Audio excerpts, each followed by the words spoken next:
తాగండి, తాగడానికి, బీరు తాగడానికి, విస్కీ తాగడానికి స్టాక్ ఫుల్ తయారు చేయండి అని చెప్తున్నారు. కానీ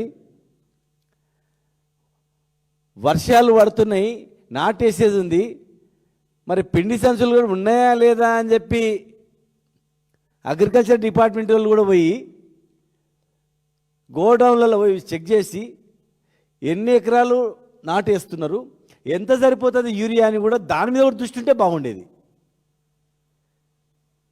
సేను కోతకు వచ్చింది, మరి ఇన్ని వేల లక్షల ఎకరాలు వరి వేసిండ్రు, ఇంత ధాన్యం వస్తుంది, ఇన్ని క్వింటాల ధాన్యం వస్తుంది, దానికి సరిపోయేటువంటి బస్తాలు ఉన్నాయా లేదా అని కూడా చెక్ చేసి ఉంటే బాగుండే. కరెంటు పరిస్థితి ఏదుందని చెప్పి చెక్ చేసి ఉంటే బాగుండే. బీర్ల మీద ఉన్నంత ధ్యాస యూరియా బస్తాల మీద లేకపోవడం అనేది చాలా బాధాకరమైనటువంటిది.